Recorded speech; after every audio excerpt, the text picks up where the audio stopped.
Hello students, today we will discuss the hydrated and anhydrous substances. So let's start with the topic hydrated substances first. See, there are certain salts where we can find that a chemically combined water is present in a particular proportion. So the crystals of some salts, they contain the water of crystallization. Means whatever amount of water that is chemically combined to a particular salt to form the crystal is called the water of crystallization, and in that case those substances are called the hydrated substances. So that water, whatever the fixed amount of water is present in a particular salt, that water gives the crystals their shape. Every crystals have some particular shape, so that shape is occurred due to that presence of water molecules in that salt. Now in some cases it also gives them the color, like in case of the copper sulfate we can find that there are blue colored crystals of copper sulfate. So in the copper sulfate salt there is 5 molecules of water present in copper sulfate. So when that 5 molecules of water is present in that salt copper sulfate, then only we can find the blue colored crystals. When that 5 molecules of water is removed, in that case the color also goes, and we don't find the crystalline structure also. So when the 5 molecules of water of copper sulfate is removed, in that case the salt becomes white and the crystalline structure goes off, and we call it as the amorphous salt. Okay, so we can say that such salts which have the water of crystallization in it, or we can say that the salts which have a definite proportion of water present in it, are called the hydrated salts or hydrated substances. Clear?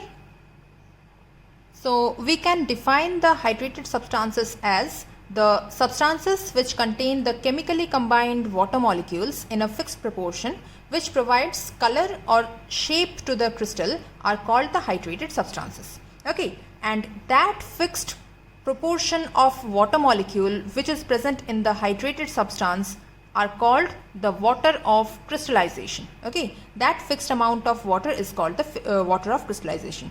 Let me show you some examples. So first example of the hydrated substance, we can take the copper sulfate only, CuSO4. So first I will write the common name used for the salt, then the chemical name, and then I will show the formula. So the common name for the copper sulfate is blue vitriol. Okay, blue vitriol is the common name. The chemical name for blue vitriol is copper sulfate pentahydrate.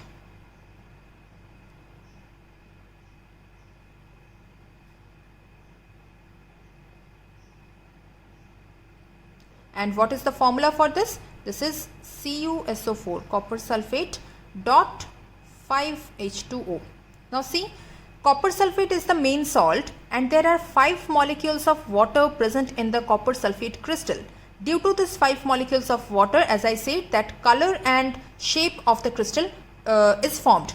Okay, so this 5 molecules of water is called the water of crystallization. This is called the water of crystallization. Okay, this 5 molecules of water is the water of crystallization. Clear? Here are some other examples of the hydrated salts which you need to memorize for your exams. So you need to memorize the common name, the chemical name, and their formula. Okay, so you can see here, first one is the washing soda crystals. So the chemical name for the washing soda is sodium carbonate decahydrate, and the formula is Na2CO3.10H2O. So washing soda contains 10 molecules of water. Next is potash alum. So the chemical name for potash alum is hydrated potassium aluminium sulfate, and the formula is K2SO4.Al2SO4 24H2O. Please remember the water of crystallization part clearly. Okay, so potash alum contains 24 molecules of water as the water of crystallization.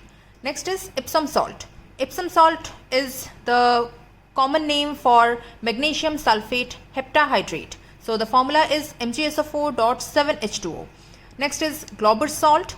It is very important. Glauber's salt, Epsom salt, these are very important. Generally these are there for your exams. So the chemical name for Glauber's salt is sodium sulfate decahydrate. That means Na2SO4.10H2O. So there are 10 molecules of water in Glauber's salt. Clear? Next one is white vitriol. This is zinc sulfate heptahydrate, that is ZnSO4.7H2O. Green vitriol is ferrous sulfate heptahydrate, that is FeSO4.7H2O. And the another two, these are gypsum and plaster of Paris. Gypsum is hydrated calcium sulfate, that is CaSO4.2H2O, and plaster of Paris is calcium sulfate hemihydrate. This hemihydrate is sometimes called as semihydrate also. So don't get confused. Whenever the formula is CaSO4.5H2O, it is for the plaster of Paris, and calcium sulfate CaSO4.2H2O is for the gypsum.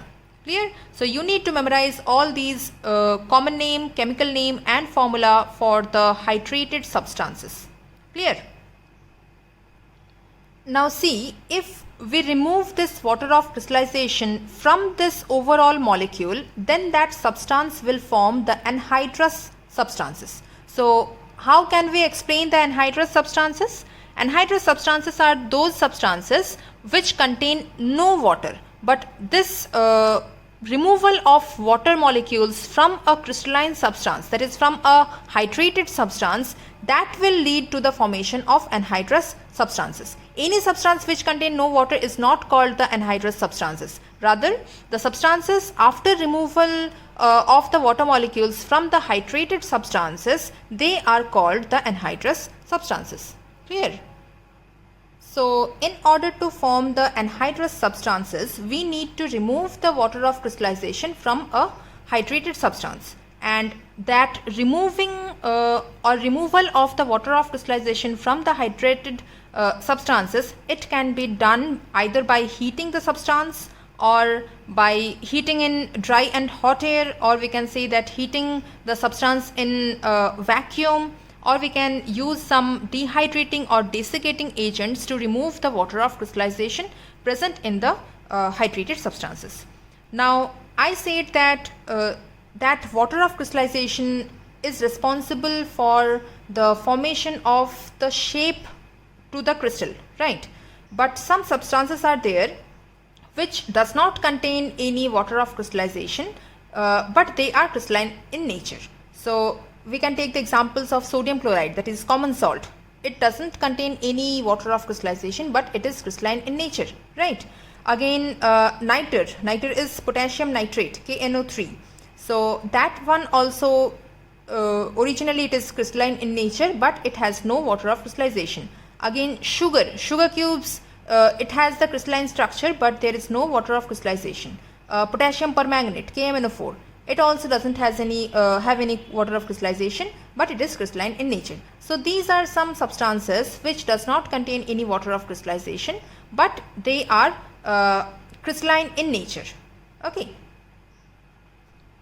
So if we remove the water of crystallization from the hydrated substances, we can easily form the anhydrous substances, and we can use only this formula. Means if we remove that half H2O from the calcium sulfate hemihydrate, then only calcium sulfate will be left behind, and that will be the anhydrous plaster of Paris. Okay. And again, we will not call it as the plaster of Paris, because the formula for plaster of Paris is including this water molecule. Okay, so we can take the examples of some anhydrous substances, we can take the example of some gaseous form also. If we make the concentrated solution of some substances in their gaseous form, then they will be considered as the anhydrous substances, because there is no water molecule present over there. So we can take the example of anhydrous substances as gaseous ammonia. Okay, liquor ammonia contains water molecule. When ammonia is dissolved in water, in that case it forms the ammonia solution. But when it is in gaseous state, it does not contain any water. So this will be the example of anhydrous substances. Clear? And again some other substances are also there, like the gaseous hydrochloric acid, or we can say that gaseous hydrogen chloride.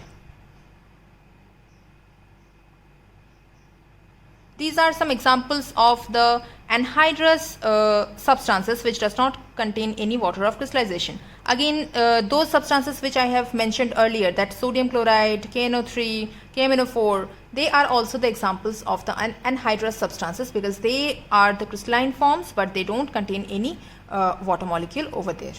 Clear? Now we will discuss some interesting properties of salts, and they are the property of efflorescence, the property of deliquescence, and the property of hygroscopy.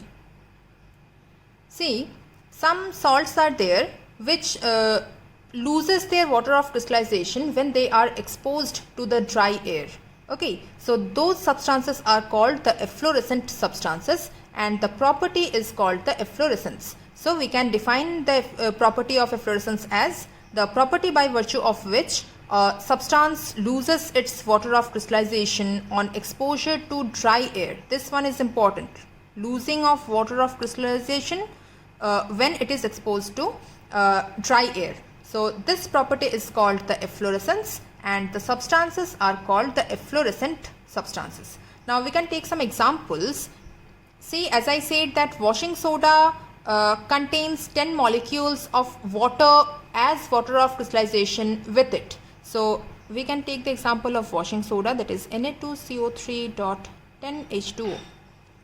See, I said that it loses the water of crystallization. So this losing of water of crystallization can be complete or partial. It can lose any salt which is hydrated, it can lose its water of crystallization completely or partially.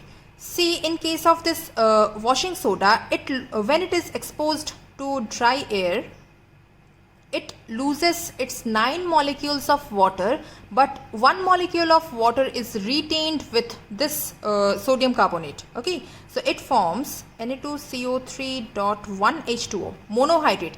From decahydrate it forms monohydrate, and 9 molecules of water is lost. Okay, again if we take the example of Glauber's salt, that is sodium sulfate, Na2SO4.10H2O.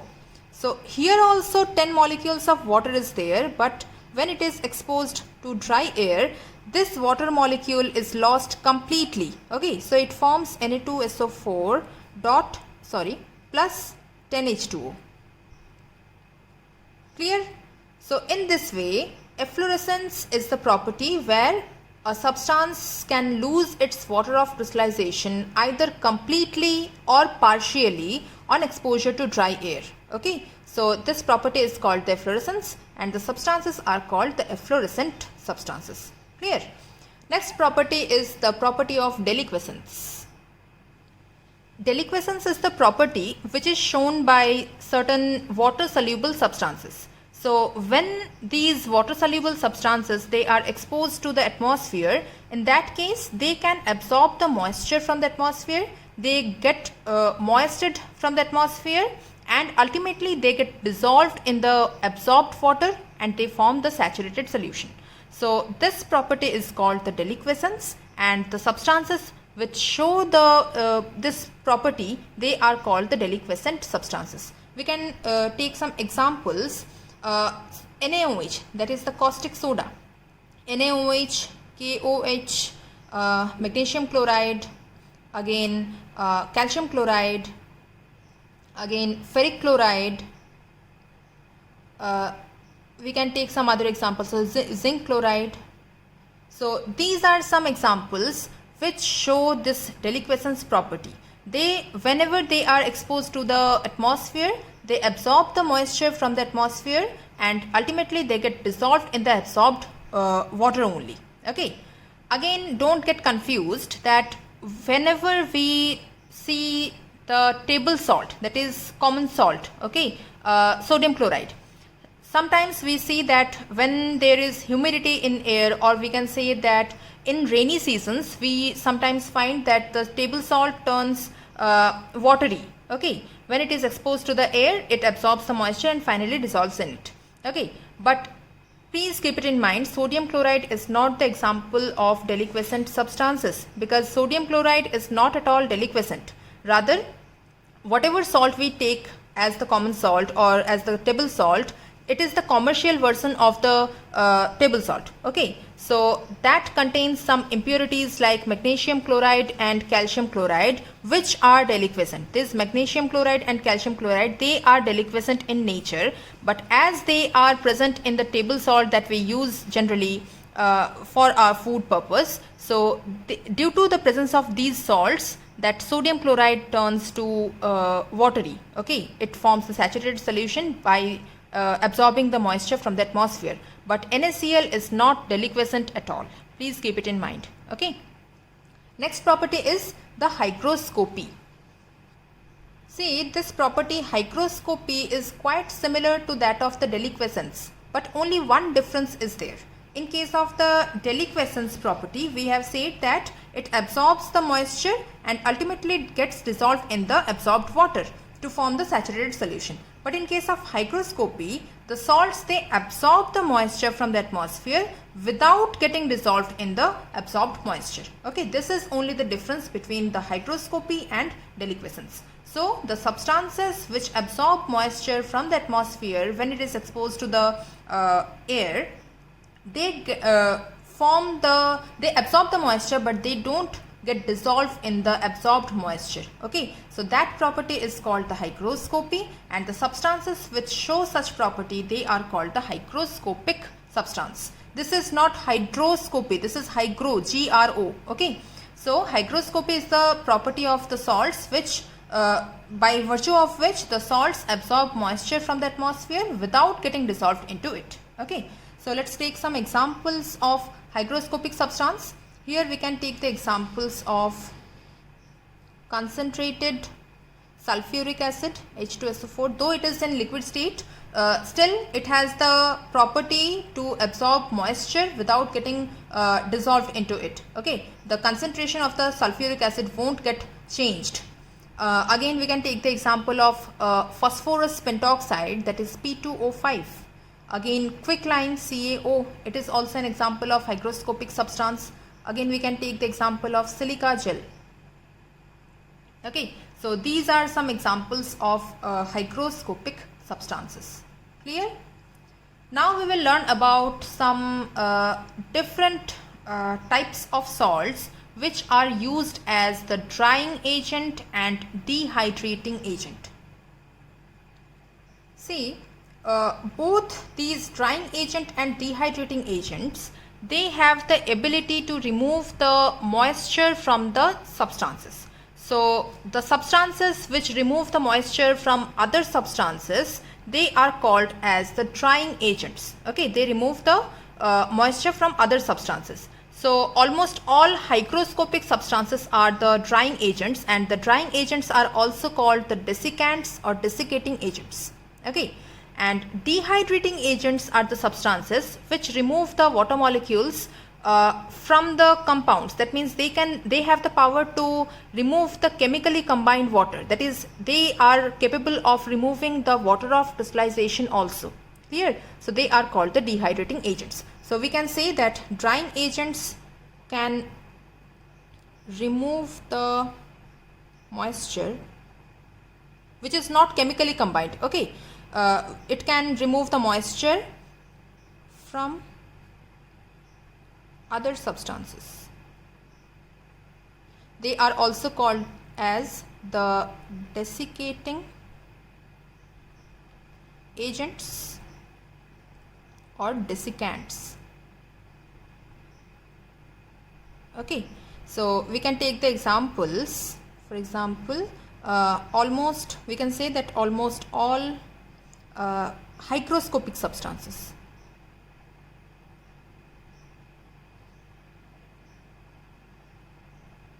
okay, almost all hygroscopic substances are the drying agents. So we can take the example of concentrated sulfuric acid, phosphorus pentoxide, silica gel, calcium oxide, etc.